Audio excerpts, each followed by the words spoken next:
Vous écoutez le podcast des Fins Buveurs avec Jean-François Leduc.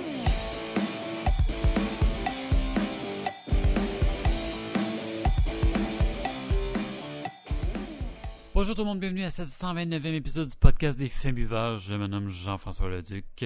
Épisode spécial cette semaine, j'ai eu la chance de m'entretenir avec Antoine Desharnais qui est copropriétaire et directeur de la succursale du prochain Ciboire Montréal qui devrait ouvrir sous peu. Entrevue super intéressante. Je tiens à remercier Antoine Desharnais qui a pris le temps de s'asseoir avec moi cette semaine pour faire cette entrevue. C'est l'épisode qu'on vous suggère cette semaine. Sans plus tarder, entrevue avec Antoine Desharnais. Bonjour tout le monde, bienvenue à cet épisode du podcast des Fins Buveurs. La grosse visite avec nous au podcast, Antoine Desharnais. Je vais être sûr de lire, copropriétaire et directeur de la succursale Ciboire Montréal. Exactement. Bonjour. Bienvenue au podcast. Merci. C'est un grand plaisir. Merci de prendre un peu de temps pour nous. Comme à chaque, il y a comme des classiques de questions dans les entrevues. Et puis, j'aimerais que tu nous parles. Pour commencer, ça fait combien de temps que tu travailles au Ciboire? Ça va faire 9 ans que je suis employé ou dans la grande famille du Ciboire. En fait, moi, au départ, j'ai grandi à Montréal. Mais je suis allé à Sherbrooke pour faire mes études. Donc, pendant mon bac, j'ai travaillé là comme serveur. Dans le temps, là, ça venait d'ouvrir, ça avait 9 mois, le jeune Ciboire Dépôt. Puis, j'ai été serveur là 4 ans. Puis après ça, j'ai eu déjà l'idée de dire éventuellement, j'aimerais ça en avoir un pour faire ça de ma vie, être copropriétaire d'un Ciboire, puis gérer ça. Donc, j'ai commencé à être assistant gérant au Ciboire Dépôt. Gravir les échelons. Ouais, exactement, gravir les échelons. Puis j'ai participé beaucoup au start-up du Ciboire Jacques-Cartier, qui est le deuxième à Sherbrooke. Puis en allant jusqu'à directeur là-bas. Puis depuis ce temps-là, on a transféré au projet à Montréal. OK. Ben c'est ça, c'est assez... Je pense qu'on dirait que ça va quasiment un peu de soi. Je t'ai un peu répondu à la question, mais pourquoi s'installer à Montréal? Tu viens de Montréal? Je viens d'ici. Moi, c'était un peu un retour à la maison. Puis je trouve que le Ciboire, il y a tellement de belles formules. Il y a énormément de qualité. Je pense que c'est quelque chose que, sans dire que qu'il y a un manque d'un microbrasserie à Montréal, il y en a beaucoup, mais je pense que ça a sa place. On a un angle un peu différent, on a une belle identité, donc je pense qu'il y a clairement de la place à Montréal pour un Ciboire. Puis moi, c'est un peu relier mon rêve d'avoir une microbrasserie un jour, puis de le faire chez moi, c'était tout à fait naturel. Génial. Comment que l'opportunité t'est arrivée? Vraiment, t'en as parlé? Oui, exactement. En fait, je l'ai proposé aux propriétaires. Les deux gars, c'est des gars de Robertval. Eux se sont établis à Sherbrooke pendant leurs études aussi. Eux ont décidé de rester. Puis, quelque chose de magique avec le Sherbrooke. T'arrives là, t'étudies là, tu veux plus, il y a quelque chose. Oui, exactement. Non, c'est une très belle ville. Donc, moi, je savais que je voulais revenir à Montréal, mais effectivement, j'ai passé 8 ans plutôt que 3 là-bas. Donc, effectivement, il y a une certaine attraction là, à la ville de Sherbrooke, certainement. Puis, c'est ça. Je suis resté un peu plus longtemps que prévu. Puis, on a décidé de partir après. Mais ça a été long quand même comme processus, mais on est bien content que ça soit rendu là. Génial. La succursale de Montréal est la 3e succursale du Ciboire. T'en as parlé du Ciboire Jacques-Cartier, le Ciboire Dépôt. Où se trouve un peu dans ces concepts-là? C'est des concepts différents les deux. Là. Je sais qu'il y en a un qui est un petit peu plus cuisine, je pense. Oui, effectivement. En fait, le premier, c'était le Ciboire Dépôt qui avait vraiment son identité plus pub avec une cuisine qui est venue avec le temps. En fait, qui a beaucoup évolué. Là, au début, c'était les serveurs qui faisaient leur nourriture pendant les chiffres. Puis là, on est rendu avec une cuisine assez efficace quand même là, pour le menu qu'on a. Puis Jacques-Cartier, vu que c'était une deuxième dans la même ville, c'était un peu... ça allait de soi, en fait, qu'il fallait faire un peu différent pour pas se cannibaliser et avoir exactement la même chose à 1 kilomètre de distance. Donc, on en a profité pour aller dans un marché d'affaires un peu plus avec tous les nouveaux bureaux de la Cité du Parc, puis aller offrir beaucoup plus une offre gastronomique, puis pour les dîners, les 5 à 7. Donc, ça reste dans la même signature, Ciboire, mais c'est vraiment en ligne un peu pour d'autres besoins. Puis ça se complète très, très bien. Pour l'instant, je pense qu'on a deux clientèles proches, mais qui sont juste assez séparées pour que ça ait une identité différente. Montréal, là-dedans, c'est sûr qu'on n'a pas le problème d'être trop proche d'un des autres. Donc, ce qu'on a décidé de faire, puis ça va se refléter dans beaucoup d'aspects de la business, c'est de vraiment prendre les meilleurs coups des deux autres qu'on a connus à Sherbrooke, puis vraiment amener ça à Montréal en disant, une genre de formule hybride des deux succursales là-bas. Donc, c'est sûr qu'on va se reconnaître au Ciboire. Ceux qui ont connu le Ciboire à Sherbrooke vont se sentir chez eux. Puis, c'est ça. Il va y avoir quelques ajouts, évidemment, là, mais on va prendre beaucoup des meilleurs coups des deux autres succursales à Sherbrooke. Est-ce que c'est un peu la philosophie du ciboire, mettre un emphase sur tout ce qui est expérience gastronomique? On joint bière à mets. Ça en fait partie. Au départ, à la création du ciboire, il n'était même pas censé d'avoir de cuisine. C'était vraiment 100% accent bière. Okay. Puis ça s'est développé avec le temps, en fait, là, en écoutant nos clients qui disaient qu'ils aimeraient ça manger quelque chose. Puis bon, c'est sûr que les gens viennent principalement au ciboire pour boire de la bière, mais une fois rendus sur place, vont venir déguster des mets et tout ça. Puis de plus en plus, on va essayer de vraiment conjuguer bière et recettes de cuisine pour l'inclure dans les recettes de cuisine beaucoup pour que ça fasse des bons mariages. Puis bon, sans aller dans l'exagération, qu'il y ait quand même un lien là, entre les deux, certainement. C'est fun là, de finir sa soirée, là, puis c'est comme un package. Là. Tu vas prendre ta bière, tu as ton souper, tu finis ta soirée là, tranquille. Génial. Cool.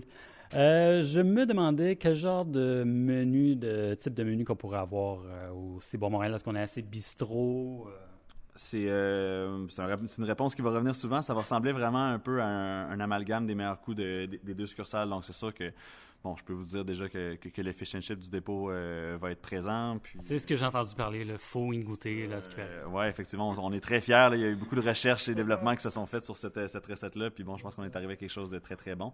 Donc, puis il va y avoir quelques items également du Jacques Cartier. Puis on va ajouter à quelques nouveautés là-dedans. Mais ça reste, si vous connaissez les deux succursales à Sherbrooke, là, il va y avoir une partie plus bistrot puis une partie un petit peu plus travaillée. Mais vous viendrez voir dans quelques semaines pour le détail complet. Ça marche. C'est bon de manger, mais évidemment, le ciboire, on reconnaît la bière. Qu'est-ce qu'on peut boire au ciboire? C'est quoi les bières fétiches un peu de l'établissement pour quelqu'un qui connaît moins un peu le ciboire? Ben c'est ça, au ciboire, il y a 7 bières régulières qu'on brasse de façon constante. Dans ces bières-là, c'est sûr qu'il y a des bières qui sont un peu plus populaires. Là, je dirais, dans nos top 3, il y a certainement l'Inspiration, qui est une IPA, beaucoup avec inspiration américaine, là, vraiment des houblons très floral, bien, une bonne amertume prenante, tout ça. La Quaker Stout, qui est une de nos classiques aussi, une bière noire à l'azote très très bonne, une Oatmeal Stout qui est superbe. Puis également, on a la Triple d'automne, qui est le troisième classique du trio, si je peux dire ça comme ça, là, une triple belge très très appréciée par tous. Donc ces trois-là vont se retrouver. On va avoir encore des choix du brasseur qui vont être en rotation, tout ça. Donc c'est sûr qu'aux 2-3 semaines, là, il va toujours avoir des bières en changement. De façon. Avec les saisons, là, un peu, là, s'ajuster. Puis on a une saisonnière, c'est ça, c'était mon dernier point, qu'il y a une bière par saison, généralement. OK, génial. Est-ce que les cuves vont être présentes au Ciboire Montréal? Est-ce qu'on peut pouvoir les regarder en même temps de déguster notre bière? Ou sinon, ça va être un petit peu plus drôle à dire, mais de l'importation, ça? On a fait un choix stratégique quand on a décidé de s'installer à Montréal de ne pas avoir de cuve sur place. Il y a plusieurs raisons. Puis je dis quand le choix stratégique a été fait beaucoup plus, même il y a 3 ans quand le Ciboire Jacques Cartier a été créé. La brasserie là-bas a été faite pour être capable de fournir la bière à d'autres succursales parce qu'on savait que, bon, peu importe où on s'installe, le pied carré est définitivement plus cher à Montréal qu'à Sherbrooke. Mais il y a ça, mais il y a aussi la question de permis. Quand tu veux trouver un local parfait pour tous tes besoins, mais que tu es obligé d'avoir de la production sur place, c'est comme une étape de plus à aller chercher. Donc, il n'y aura pas de production à Montréal. Ça va rester comme ça. On est très fiers de dire que la bière vient de Sherbrooke. Ça reste un produit québécois. Puis, ça vient des origines. Ça nous assure d'avoir la qualité qu'on a depuis des années à Sherbrooke, que ça va être exactement la même. Donc, on ne pourra pas dire la bière à Montréal est différente. Ça vient des mêmes cuves, ça vient des mêmes brasseurs. Il n'y aura pas une guerre interne là, entre les deux. Non, certainement pas. Puis c'est sûr qu'on aime évidemment le look que peut avoir une brasserie dans un pub, mais ça commence à être cher payé pour de la décoration. Donc, on va garder ça à Sherbrooke pour l'instant, puis on est très fiers de ça. Je peux comprendre ça, maximiser l'espace. Là, Exactement. Ça fait du sens. Je me demandais, il y a le Ciboire qui offre le growler dans son dépanneur. Est-ce qu'on peut s'attendre à avoir des growlers déjà comme importés ici, si on veut, disponibles à l'achat sur place au pub de Montréal? On regarde ça en ce moment, puis bon, je peux pas vous donner trop de détails quand même parce que c'est en cours en ce moment. Mais ce qui est sûr, c'est qu'on peut pas le faire comme à Sherbrooke ou remplir des growlers sur place. Ça prend un permis de brassage de brasseur pour ça. Par contre, on étudie la possibilité d'offrir un service là, complémentaire pour que les gens puissent venir chercher de la bière pour emporter. Donc, partie du mouvement un petit peu. Là. Exactement. Puis bon, ça reste vraiment à confirmer, mais on essaie de trouver une solution pour ça en ce moment. J'ai lu dans un article que ça vous a pris 1 an et demi pour essayer de trouver le local parfait à Montréal. Pourquoi le Myland? Qu'est-ce qui a fait en sorte que vous avez dit, OK, ouais, on va s'établir ici, ça fait du sens? Oui, ça a été très long, plus que ce qu'on pensait. En fait, on se rend compte qu'on est très choyé à Sherbrooke par nos locaux qui sont vraiment féeriques. Y a-t-il du stationnement à Sherbrooke, j'imagine? À Sherbrooke, il y a plus de stationnement, évidemment. C'est pas nécessairement ça qu'on cherchait à Montréal. En fait, on cherchait une place qui était assez grande. Les pubs à Sherbrooke sont quand même grands. Le Cyborg Dépôt a 260 places, puis Jacques-Cartier environ 160. Donc, on voulait quelque chose plus que 100 places. Puis bon, sont rares déjà les endroits comme ça. On voulait une place qui avait beaucoup de cachets, beaucoup de fenestration, puis qui avait vraiment un look Cyborg, une signature. C'est important pour nous que les gens se reconnaissent, puis ceux qui sont venus à Sherbrooke, qui fassent « Ah, OK, oui, je me souviens de cette place-là », puis d'aller chercher la même ambiance. Puis ces locaux-là sont assez rares à Montréal, autant plus ceux qui ont un droit de permis de bar dedans. Donc, les recherches ont été très longues, mais par rapport au quartier, l'arrondissement Myland, on voulait quelque chose de central. C'est notre première succursale à Montréal. On voulait que ça soit accessible un peu pour tout le monde. On a regardé, évidemment, dans le sud-ouest, dans le parti Griffintown, tout ça, ça se développe, c'est bien. C'était un peu loin, finalement. On a eu des restrictions aussi avec la ville, mais on est très, très content d'arriver dans le Myland. C'est un secteur qui bouge beaucoup. C'est central. Il y a notre clientèle cible. C'est beaucoup de jeunes professionnels, des étudiants qui habitent dans le secteur également.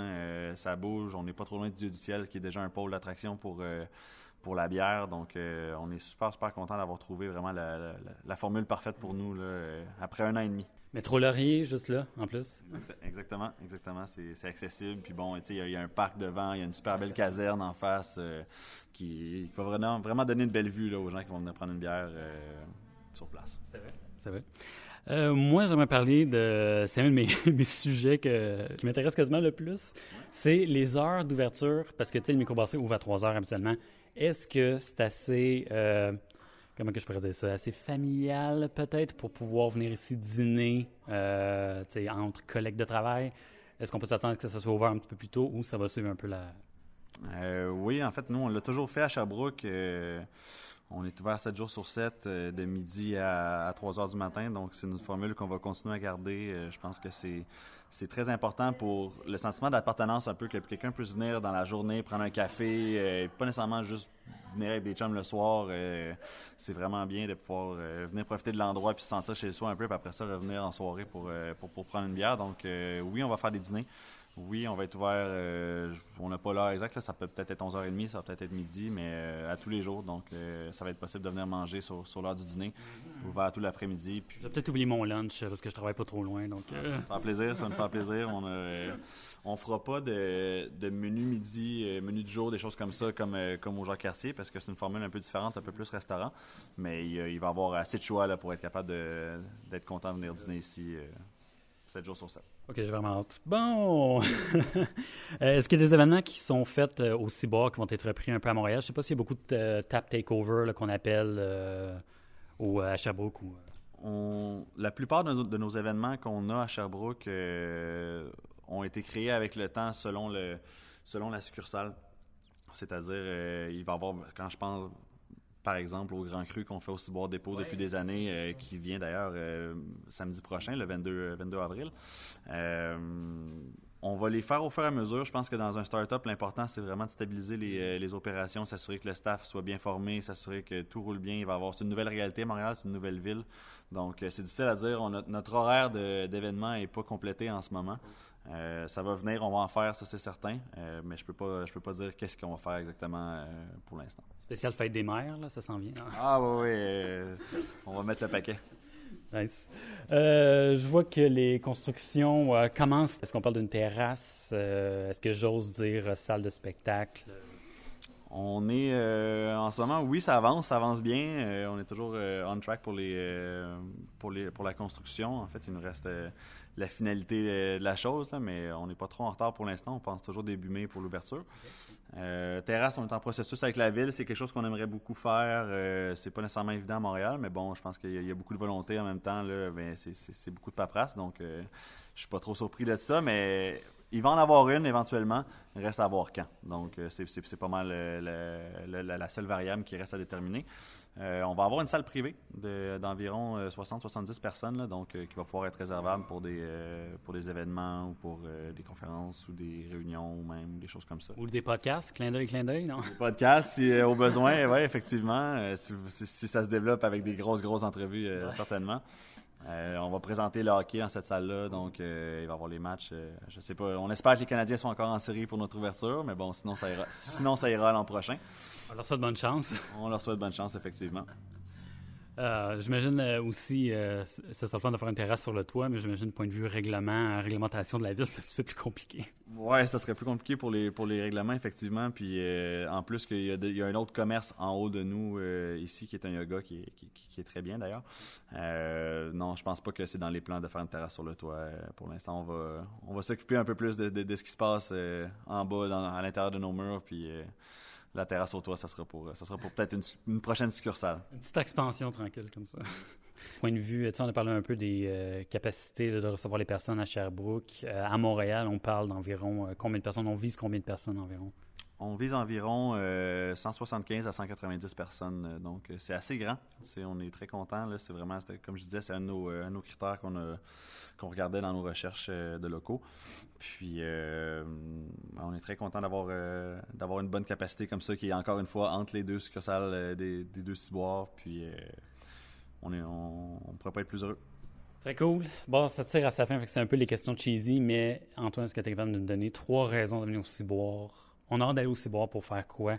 Ou juste, si tu peux vendre un peu de la salade? Ouais, certainement. Ben, la raison numéro 1, c'est très certainement là, le produit. On est super fiers de ce que toute notre équipe en brasserie fait. Je pense qu'il y a des efforts qui sont faits continuellement pour continuer à développer des recettes qui sont toujours plus poussées, plus perfectionnées pour avoir une grande constance, tout ça. Donc, la première raison, c'est la qualité du produit de la bière. La deuxième, je dirais le service. On va mettre énormément d'efforts aussi sur la formation de notre staff pour être servi de façon exemplaire rapidement, puis avoir vraiment une bonne expérience client quand on vient au ciboire, là, d'être pris en charge dès le début jusqu'à la fin, puis on met beaucoup d'efforts là-dedans. Puis la troisième raison, je dirais l'ambiance. Ça va être un start-up, ça va être virevolté un peu comme ambiance. Il va y avoir beaucoup d'énergie dans l'air. Puis on arrive, l'été commence à peine à Montréal, donc je pense que ça va être très électrique au ciboire. Ouais, bon timing, sérieusement, ouvrir début d'été. Là. Je pense que ça va être assez prospère. C'est. Ben là, honnêtement, je viens de voir que j'ai skippé une question, mais si je peux revenir en arrière. Je me demandais, est-ce que ça ouvre un peu la porte pour distribuer des bières dans des détaillants à Montréal? Parce que vous embouteillez le growler, mais est-ce que ça donne un peu comme. Vous tâtez un peu le terrain, s'il y a de l'engouement pour de l'embouteillage en bouteille, des six-packs, est-ce que ça donne un peu. C'est pas dans les plans en ce moment. C'est quelque chose qui a été réfléchi dans les dernières années, là, évidemment, dans le plan stratégique de développement. Mais pour l'instant, non, on se concentre vraiment sur des pubs. En fait, on aime beaucoup recevoir les gens chez nous, puis leur faire déguster les produits dans un environnement encadré avec du staff pour les conseiller, avec une ambiance qui vient avec. C'est comme plus un package deal. C'est pas dit qu'il y aura jamais de produits ciboires dans les détaillants, mais pour l'instant, on est très content d'avoir l'exclusivité dans nos pubs, puis de faire vivre l'expérience sur place plus que sur des étagères. Bon, OK, dernière question. Faut que je m'essaye parce qu'on m'écœure beaucoup au travail avec ça. C'est fameux rabais corporatif. Disons que je travaille chez Ubisoft, puis il y a habituellement on a beaucoup de deals chez Ubisoft, je te dirais, là, avec des petites business du coin, si on veut, comme un petit 10% de rabais. Est-ce que on peut... Comme la reine du prom qui se fait convoiter pas mal. Un petit peu. Mais est-ce que ça se deal, ces trucs-là? Là, on jase? Est-ce que je peux envoyer quelqu'un là-dessus? C'est pas impossible. C'est pas impossible. Il va falloir voir tous les arguments pour et contre. Mais ouais, c'est ça. On veut faire du bon voisinage comme tout le monde. Donc, c'est sûr que c'est pas beaucoup notre modèle d'affaires d'aller dans les rabais. Un gars s'essaye. Antoine, merci beaucoup. J'ai vraiment hâte que ça ouvre. On a dit début mai. J'ai vraiment hâte, surtout que je travaille pas trop loin. Avec plaisir. Puis, ça, on se tient au courant. Et puis, bon succès. C'est très gentil. Merci beaucoup. Et voilà déjà la fin de l'épisode. J'espère que vous avez eu autant de plaisir à écouter cet épisode que moi à la faire. Si vous voulez rentrer en contact avec nous, vous pouvez le faire sur les réseaux sociaux Facebook, Twitter, Instagram. Sinon, on est un podcast, donc disponible sur votre application favorite sur votre iPhone ou Android. N'oubliez pas les 3 règles d'or d'un film buveur. Se doit de garder le contrôle, pas de gaspillage et respect de la consommation de tous et chacun. Merci beaucoup de prendre le temps de nous écouter. Ça nous fait chaud au cœur et on se dit à la semaine prochaine. Bye bye!